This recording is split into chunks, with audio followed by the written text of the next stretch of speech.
Hoy Marvin, tara bugtungan na ulit. Marami na nag-aabang sa atin, oh. Sige, tara. Ako na lang ulit mauna, ha? O, sige. O, ito. Bugtong-bugtong. Buhok ni Adan. Hindi mabilang. Ang tamang sagot ay ulan. Wow, ang galing. Basic pa lang naman yan. O, ito. Bibing ka ng hari. Hindi mo mahati. Ang tamang sagot ay tubig. Wow, nice one. O, ito naman Marvin. Dalawang pipit. Nagtitimbangan sa isang sisit. Ang tamang sagot dyan ay hikaw. Psst. Wow, nakakamangha ka na talaga Marvin. Ang galing mo. O ito, dala mo, dala ka ng iyong dala. Eh di sapatos. Perfect, galing. Wala tayong magagawa kasi napakadali eh. O ito, maliit pa si kumpare, nakaakyat na sa tore. Eh di langgam. May tama ka Marvin. Sa ulo.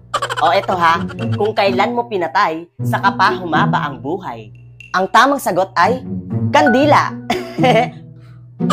Wow, ang galing. May props ka pa ha. Siyempre, o ito, baboy ko sa pulo, ang balahiboy pako. Ah, alam ko yan, langka. Tumpak, galing-galing. O ito, di mo to alam. Dumaan ng hari, nagkagatan ang mga pari. The answer is zipper. Ha? Bakit alam mo? O, ito Marvin, hindi mo na to masasagot. Bugtong-bugtong, nasa lalaki ang galaw, nasa babae ang sigaw. Anong sagot? Teka, iba kasi nasa isip ko eh. Pero alam ko mali. Ano bang sagot? Dahil hindi mo alam yung sagot, so magtatanong ulit tayo sa mga followers natin. Okay guys, alam niyo po ba yung sagot? Bugtong-bugtong, nasa lalaki ang galaw, nasa babae ang sigaw. Anong sagot? Kapag alam niyo yung sagot, so mag-comment na po kayo agad guys at pipili po ulit ako na mabibigyan ko ng GCash.